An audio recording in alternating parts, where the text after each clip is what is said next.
So ఇప్పుడు వాలంటీర్ల సంబంధించిన చర్చ, వాలంటీర్ల వ్యవస్థ జగన్మోహన్ రెడ్డి గారికి అడ్వాంటేజేనా? ఆబ్వియస్గా సార్. ఇప్పుడు మీ టీం అంటే మీతో పనిచేసే వాళ్ళందరినీ సార్, వాళ్ళే వాళ్ళ యొక్క యుద్ధానికి గణాన్ని తయారు చేసుకుంటాడు జగన్మోహన్ రెడ్డి. వాలంటీర్ వ్యవస్థ తిరుగు నిరంతరం ప్రజలకి ప్రభుత్వానికి అనుసంధానించాడు. ఓ సచివాలయ వ్యవస్థ గతంలో ప్రజలు ఎదుర్కొంటున్న తీవ్ర ఒడిదుడుకుల్ని సచివాలయ వ్యవస్థ మేమే తీసుకొచ్చామని చంద్రబాబు నాయుడు గారు ఎక్కడో మాట్లాడడం విన్నానే. సరే కానీ సార్, ఆయన ఎక్కడ యాపిల్ ఫోన్ కూడా ఆయనే తెచ్చాడని చెప్పాడు కాబట్టి ఇవన్నీ మనకు అనవసరం సార్. పనికొచ్చిన విషయాలు మాడదాం. ప్రజలకి సంబంధించిన సచివాలయ వ్యవస్థతో కూడిన ఏ పని అయినా సరే వాలంటరీ వ్యవస్థ త్రూగా గ్రామ సచివాలయాల్లో పని అవుతుందా లేదా? 199%, 90% వేసుకుందాం. మిగిలిన 10% కదా రేరెస్ట్ ఫినామినా, ఏదో కలెక్టర్ ఆఫీసో దేనికో, దానికి కూడా అనుసంధానించి పని చేస్తుంది వాలంటరీ కదా. సో మీకేమనిపిస్తుంది ప్రసాద్ గారు?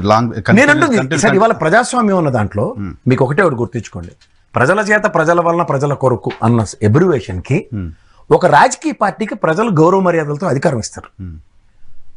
జగన్మోహన్ రెడ్డి అనే వ్యక్తిని చూసి ఇచ్చారనుకుంటే, నేను ఎన్నోసార్లు చెప్తున్నాను, డెలిగేషన్ ఆఫ్ వర్క్ అంటే ఆయనతో పాటు ఆయన ఎంటైర్ కార్యకర్తల దగ్గర నుంచి ప్రజలకు అనుసంధానించాడు. This is a rarest phenomena. ఇక్కడ ఒక కార్యకర్త స్వతంత్రంగా చిత్తశుద్ధితో పార్టీకి సేవ చేసినప్పుడు జన్మభూమి కమిటీల వల్లనే ఓడిపోయామని చెప్పారు. అంటే బాధ్యత రాహిత్యం. ప్రధానికి వాళ్ళు ఏం చేస్తారు వదిలేద్దాం. ఇప్పుడు వాలంటీర్ల విషయంలో ఆంధ్రప్రదేశ్లో ప్రతిపక్షం కూటమి అనుకుంటే కూటమి ప్రతిపక్షం, అసలు వాళ్ళ పర్సెప్షన్, వాళ్ళ విజన్ ఏం కనిపిస్తుంది మీకు? సార్, కళ్ళు లేని ధృతరాష్ట్రుడికి గాంధారి కళ్ళు కట్టుకుని నా కళ్ళు చూడండి అన్న దానికి ఏమైనా తేడా ఉందా? ఇప్పుడు వాలంటీర్ల పైన పవన్ కళ్యాణ్ గారు 33,000 మంది మహిళలను అక్రమంగా, నేను అదే చెప్తున్నాను సార్, అది గాంధార్ గారు ఉంచుతామన్నారు. నారా లోకేష్ గారు మరి కొంతమంది ఎతికి వాళ్ళని తీసేస్తామన్నారు. ఇప్పుడు ఈయన ఆల్మోస్ట్ కండవ కప్పేసినట్టుగా జగన్మోహన్ రెడ్డి గారు మాట్లాడారు. ఇప్పుడు ఏంటి వాళ్ళ పరిస్థితి? వన్ లైన్ వాలంటీర్ల గురించి వాళ్ళు ఏమనుకున్నారంటే ఏం చెప్పాలి? ఇప్పుడు అందుకే సినిమాలు చూసే వాళ్ళకి తెలుస్తుంది. సినిమాల్లో ఉంటుంది చూడండి, లాస్ట్ క్లైమాక్స్ లో తెలుస్తుంది ఈడు ఎక్కడో కుంభమేళలో తెప్పడిపోయిన కొడుకని. ఈ వాలంటీర్లు అందరినీ end of the day before elections ఇది నా వాళ్ళు అని డిక్లేర్ చేసుకున్నాడు ఆయన. ఇప్పుడు కాదు జగన్మోహన్ రెడ్డి కంటిన్యూస్, ఈ మధ్య కాలంలో కంటిన్యూస్ చెప్తున్నాడు వాలంటీర్లు కూడా మన వాళ్ళే, మన పిల్లలే. ఆ సిద్ధంలోనే చెప్పినట్టున్నారు, ఫస్ట్ సిద్ధం భీమిల్లో. దానికన్నా ముందు విజయసాయి రెడ్డి ఎప్పుడో చెప్పాడు. ఆయన అసలు ఇంకా ఎక్స్ట్రీమ్ గా చెప్పాడు, మన వాళ్ళే ప్లేస్ చేసుకున్న హ్యాపీ. కానీ ఈ తెంగరోళ్ళు అప్పటి నుంచి కూర్చుంటే మనం ఏడు చేస్తాం సార్. ఒకటి గుర్తుంచుకోండి, వ్యవస్థ. సో వాళ్ళ పార్టీ కార్యకర్తల్ని అపాయింట్ చేశారా? అపాయింట్ చేసిన తర్వాత వాళ్ళ పార్టీకి సంబంధించిన మనుషులుగా మార్చారు. ఎందుకంటే విజయ్ కుమార్ గారు, ఈ ఐఏఎస్ ఆఫీసరు, ఈ మొత్తం వాలంటీర్ల వ్యవస్థకు సంబంధించిన సిస్టమ్ అంతా చూసి రిక్రూట్మెంట్ అంతా ఆయన చూశారు. ఆయన నా దగ్గర ఇక్కడ పాడ్కాస్ట్లో చెప్పింది ఏంటంటే, మేము రిక్రూట్మెంట్లో జీరో పొలిటికల్ ఇన్ఫ్లుయెన్స్ అని చెప్పాడు. జీరో పొలిటికల్ ఇన్ఫ్లుయెన్స్ అని చెప్పాడు. ఒకవేళ తర్వాత ఎవరైనా మధ్యలో మానేసిన వాళ్ళ ప్లేస్లో ఎవరైనా వైసీపీ వాళ్ళు ఇన్ఫ్లుయెన్స్ చేసి వాళ్ళ మనుషులు పెట్టుకున్నారేమో, కానీ మొత్తం 2.5 లక్షల మందిని మేము ఒకేసారి రిక్రూట్ చేసినప్పుడు పర్ఫెక్ట్గా వాళ్ళంతా మేము సైంటిఫిక్గా ప్రొసీజర్ ప్రకారం సెలెక్ట్ చేసి పెట్టిన వాళ్ళు.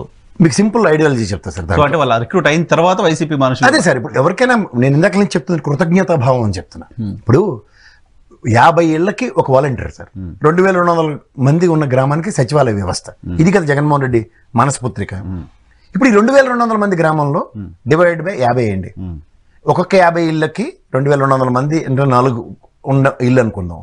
2200 డివైడ్ బై 4 అంటే 500 గడపలు అనుకుందాం. 500 గడపలో డివైడెడ్ బై 50 వేస్తే 10 మంది వాలంటీర్లు ఒక గ్రామానికి. ఎగ్జాంపుల్ నేను చెప్తున్నాను.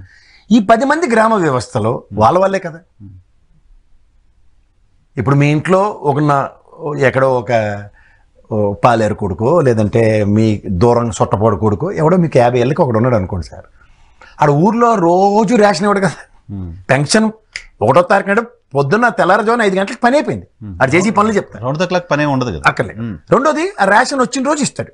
ఇదే కదా, అది కూడా ఇంటికి తీసుకొచ్చేస్తున్నారు కదా రేషన్. సో ఇందులో అతను he'll play role. Most of the things 50 ఏళ్ళకి ఒకసారి రేషన్ కార్డు, లేకపోతే డెత్ సర్టిఫికేట్, లేకపోతే జనన మరణ సర్టిఫికేట్, ఇలాంటి వాటి మీదే పనులు ఉంటాయి అతనికి. మిగిలిన ప్రొడక్టివ్ టైం అంతా అతని పని అతను చేసుకోవచ్చు కదా. ఊర్లో వాళ్ళు ఎలాంటి వాళ్ళు ఉంటారు సార్? 90% వ్యవసాయదారుడు అయి ఉంటాడు, పొలంకి వెళ్ళి పని చేసేవాడు, లేదా ఒక ఆటో డ్రైవరు, లేదంటే ఒక ట్యాక్సీ డ్రైవరు. అక్కడ స్థానికంగా ఉపాధి దొరికే పనులు చేసుకునే వాళ్ళే ఉంటారు. వాళ్ళు చేసుకుంటూ కైండ్ ఆఫ్ సర్వీస్. ఆ సర్వీస్ కి ఆనరోరియం గవర్నమెంట్ ఇస్తుంది 5,000 రూపాయలు. ఇది కూడా వాళ్ళు ఏంటి, productive time in a week or in a month, రోజుకి అగ్రిగేట్ 1 అవర్ తప్ప వాళ్ళకి ఉండదు. అంతకుమించి ఇంక 50 ఏళ్ళకి రోజు ఏం పని ఉంటుంది సార్? మహా అయితే విలేజ్ క్లినిక్ డాక్టర్ వచ్చి అనుసంధానిస్తారు. ఇది కూడా పని కదా అనుకుందాం. ఇది ఎంతసేపు ఉంటుంది సార్? సాయంత్రం డాక్టర్ గారు వస్తారు అని చెప్తాడు, లేదా పొద్దున్న డాక్టర్ గారు వచ్చే టైంకి పలానా ఇల్లుకి డాక్టర్ గారు ఈ ఇంట్లో ఈ అమ్మకి తలనొప్పి ఉంది లేకపోతే కాలు నొప్పి ఉంది అన్నది ఇన్ఫర్మేషన్ ఇచ్చాడు అనుకోండి, డాక్టర్ వచ్చి కిట్ పట్టుకుని వచ్చి ఆవిడ పని చేసుకుని వెళ్తుంది కదా, విలేజ్ క్లినిక్ ఎగ్జాంపుల్ చెప్తున్నాను. వీడికి ఎంతకన్నా పని ఉండదు కదా, వాడి పని వాడు చేసుకుంటే వాడికి ఎక్స్ట్రా ఒక 5,000 రూపాయలు వాడికి ఆనరోరియం కింద వస్తున్నప్పుడు it's an privilege in village కదా. ఆ ప్రివిలేజ్ ని వీళ్ళు ఎన్ని రకాల అవహేళనలు చేశారు చూడండి. మూట్ల మోస్తావా, ఇంట్లో బియ్యం మనం వెళ్తూ ఉంటాం రోడ్డు మీద. అవహేళనలన్నీ పక్కన పెడితే నేను కొంత విన్నాను, పేర్లు చెప్పను కానీ ఇంట్లో సోషల్ ప్రాబ్లమ్స్ వస్తున్నాయి, ఇంట్లో భర్త లేని టైంలో వచ్చి డోర్లు కొడుతున్నారు వాలంటీర్లు అని మాట్లాడారు. సార్ ప్లీజ్ ఓపెన్గా చాలా పెద్ద పెద్ద నేను అదే చెప్తున్నాను సార్. భర్త లేని టైంలో తలుపులు కొట్టరు సార్. గ్రామాల్లో సీమ చెట్టుకుమన్న తోలు చిరిగిపోతుంది. మీకు అర్థమవుతుంది కదా. మేము వ్యవసాయ కంపెనీలు నాకు తెలుసు, నేను పల్లెటూరు వాతావరణం తెలుసు సార్. ఒక్క మాట చెప్తాను, 50 ఇళ్ళకి సంబంధించిన వాళ్ళు నేను ఇందాక ఇచ్చిన క్యాలిక్యులేషన్ 500 గడపల్లో 10 మందిని ఐడెంటిఫై చేసిన వాళ్ళు. నేను ఇక్కడ నుంచి దుబాయ్ నుంచి వచ్చాడు, అక్కడ వాలంటీర్ పని చేయట్లే కదా. ఆ గ్రామం ఆ రేడియస్ లో ఉన్నాడే ఆడికి పని చేస్తున్నాడు. సో వాడి గురించి పక్కింటి వాడికి తెలియదా, ఆ పక్కింటి వాడికి తెలియదా, ఆ 500 గడపలో ఉన్న గ్రామాల్లో వాడి గురించి ఎవాల్యుయేట్ చేసుకోలేరా? ఏమంటారు? సో వాళ్ళని అవమానించడం మాత్రమే కదా, 500 మంది కుటుంబాలను కూడా అవమానించడం ఆబ్వియస్గా కదా. ఎవడో వచ్చి డోర్ కొడితే ఏదో అయిపోయే పరిస్థితి ఎలా అవుతుంది? ఫస్ట్ ఆఫ్ ఆల్ చెప్పండి. అంటే అటువంటి ఊర్లో ఎలా ఉంటుంది సార్ సాంప్రదాయం? తలుపులు పెట్టుకుని ఈ అపార్ట్మెంట్ కల్చర్ ఉంటుందా ఊర్లో? 10 మంది పక్క ఇంటికి ఎందుకు వచ్చాడు? ఊర్లో పెద్దవాళ్ళు కూర్చొని ఉంటారు. ఊరు మొదలు ఎవరు వచ్చినవా, ఎవరు పోతున్నావా, ఎవరింటికి వచ్చినవా, అలా ఎవరు అలా సుందరం పంతులు ఇంటికి వచ్చా, అలా ఇంటికి వచ్చావా, వాళ్ళే సత్తిరనాడు ఇదేస్తారు. ఏం బాబు వాలంటీర్ పొద్దున వచ్చినావు కదా, సాయంత్రం ఎందుకు వచ్చినావు, మళ్ళీ ఎండ పట్టున వచ్చినావు అని అడుగుతారు. ఆడపిల్లలు అయితే మరీ ఘోరంగా అడుగుతారు, ఏమ్మా ఈ టైంలో వచ్చినావు అని. ఇలాంటివన్నీ తెలిసి కూడా అదే చెప్తున్నాను. సో నేను జర్నలిస్ట్, మీలాంటి జర్నలిస్ట్ ఒకటి చెప్తే నేను స్టాటిస్టిక్స్ గా ఆశ్చర్యపోయాను. 57 రోజులు 57 నెలల ఈ ప్రభుత్వ పాలనలో పవన్ కళ్యాణ్ గారు 60 రోజులు మాత్రమే ఆంధ్రప్రదేశ్ లో ప్రెజెంట్ అయ్యాడండి. His physical presence in Andhra Pradesh 60 రోజులు. నేను ప్రూవ్ చేస్తాను. ఆయన వారాహి యాత్ర దాదాపు 20 రోజుల పైన చేశారు కదా సార్. ఒక్కోసారి 5-6 రోజులు, 1 వీక్ 10 days పెట్టుకుని మీరు ఎన్నైనా చెప్పండి, 60 రోజుల మించి లేదు ఫిజికల్ ప్రెజెన్స్ ఇన్ ఆంధ్రప్రదేశ్ ఈ 5 ఏళ్ళ టెన్యూర్. ప్లీజ్, వీళ్ళు ఎంత చెప్పినా కథలో 2 ఏళ్ళు కరోనే కదా, ఎక్కడికి కదిలేరు, ఎవరు రాలేదు, పీఠాధిపతులు ఎక్కడికి కదిలేరు. సో ఇప్పుడు నిన్న పాయింట్ ఏంటంటే వాలంటీర్ల పైన ఒక రకమైన వాళ్ళ క్యారెక్టర్ అసాసినేషన్ చేసే ప్రయత్నం చేసి అది కుదరదని వాళ్ళు ఉంచుతామని చెప్పి, ఇప్పుడు ఆ తర్వాత వాలంటీర్ని జగన్మోహన్ రెడ్డి మోసం చేస్తున్నాడు, వాళ్ళు రోడ్డు మీద వచ్చి ధర్నాలు చేస్తున్నారు, ధర్నాలకు నోటీసులు కూడా ఇచ్చారు అన్నారు. ఉందా మరి? నోటీసులు ఇచ్చిన వాళ్ళంతా ఇప్పుడు యాంటీగా ఉండొచ్చుగా జగన్మోహన్ రెడ్డి గారు? ఉండొచ్చు సార్. మీరే ఇందాక చెప్పారు కదా, ట్రాన్స్పరెంట్గా మా విజయ్ కుమార్ గారు రిక్రూట్ చేసిన చెప్పారు. అందరూ కరడు కట్టిన వాళ్ళు అవ్వక్కర్లే కదా, విశ్వాసం చిత్తశుద్ధి. ఇప్పుడు నేను ఒక ఆర్గనైజేషన్ లో పనిచేస్తాను, మొత్తం వాలంటీర్లు అంతా సమ్మె నోటీసులు ఇస్తున్నారు, మొత్తం ఎదురు తిరిగారని కదా. శబస్ చాలా బాగా రాశారు వార్త, ధన్యవాదాలు అని చెప్పి. ఇప్పుడు మీకు ఒక విషయం చెప్తా. When I'm working with an organization I will work with 100% commitment. నేను రిజైన్ చేసి బయటకు వచ్చినప్పుడు అలా జనరల్ మేనేజర్ గారు రక్తకోల గారు ఆడితోనే పని అయిందిరా, ఇవన్నీ సర్వసాధారణం. So as long as you're in service. ఇప్పుడు కొన్ని ఒడిదుడుకులు ఎదుర్కొన్న దగ్గర కొంతమంది వాలంటీర్ల మీద చర్యలు తీసుకున్న ఉదంతాలు తెలుసు కదా. ఒక బ్రాడ్ ప్రాస్పెక్ట్ లో ఉన్న ఒక వ్యవస్థలో 1 or 2 ఇన్సిడెంట్. ఇప్పుడు ప్రభుత్వ రంగ కార్యకలాపాలు నిర్వర్తిస్తున్న ప్రభుత్వ ఉద్యోగులు లంచగొండితనం మీద ఉంటారు. అందరూ లంచగొండలేనా? వాళ్ళని వేల మీద లెక్కెట్టవచ్చు. కానీ దీనివల్ల అపవాదం ఎంత వ్యవస్థ మోస్తుందా లేదా?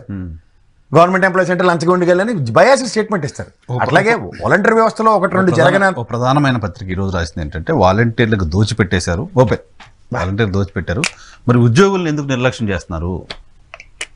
ఉద్యోగులను వేధిస్తున్నారు, వాలంటీర్లు మాత్రం చూసుకున్నారు. సొంత సైన్యానికి మొత్తం ఇచ్చేస్తున్నారు, ఉద్యోగుల్ని అన్యాయం చేస్తున్నారు. బాగా రాసేవారా బాబు, బ్రహ్మాండంగా రాశాను. నీకు తెలిసి సెంతమడకెళ్ళని చెప్పాలి. ఎందుకంటే ఇల్లు కడతామని కేసీఆర్ ఇల్లు కూల్చండి అక్కడ, తర్వాత ఇల్లు కట్టడానికి ఎంత టైం పట్టిందో అందరికీ తెలుసు. అలాగే వీళ్ళు తెలివి అలాగే ఉంటుంది.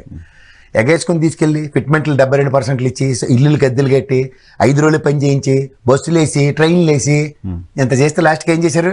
కర్రు కాల్చి వాత పెట్టారు నీ ప్రభుత్వానికి. ఇప్పుడు తదనంతర పరిణామాల్లో రిక్రూట్మెంట్ అన్నది 2,34,000 మంది ఉద్యోగులు, జాబ్ క్యాలెండర్, ఇవన్నీ పకోడీ కబుర్లు చెప్తున్నారు కదా. దాని బదులు ఒక ఆల్టర్నేటివ్ మెకానిజం క్రియేట్ అయింది. ఎందుకు మాట్లాడరు? మీరు కూడా చేసింది ఏంటి? సచివాలయంలో అట్లను టెంపరీ రోల్స్లో ఎంతమంది రిక్రూట్ చేయలేదు?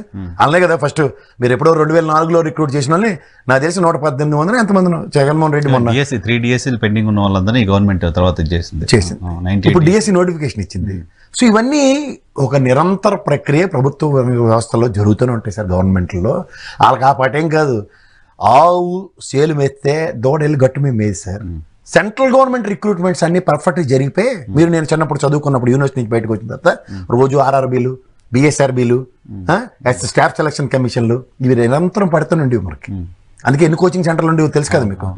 ఇవాళ మీకు ఎందుకు ఆగిపోయి అది పెన్షన్లు గ్రాట్యుటీలు ఇవ్వాలని తెలుసు కదా. ఇప్పుడు ఆర్ఆర్బీలో కూడా రైల్వే రిక్రూట్మెంట్ బోర్డు కూడా జరుగుతుంది.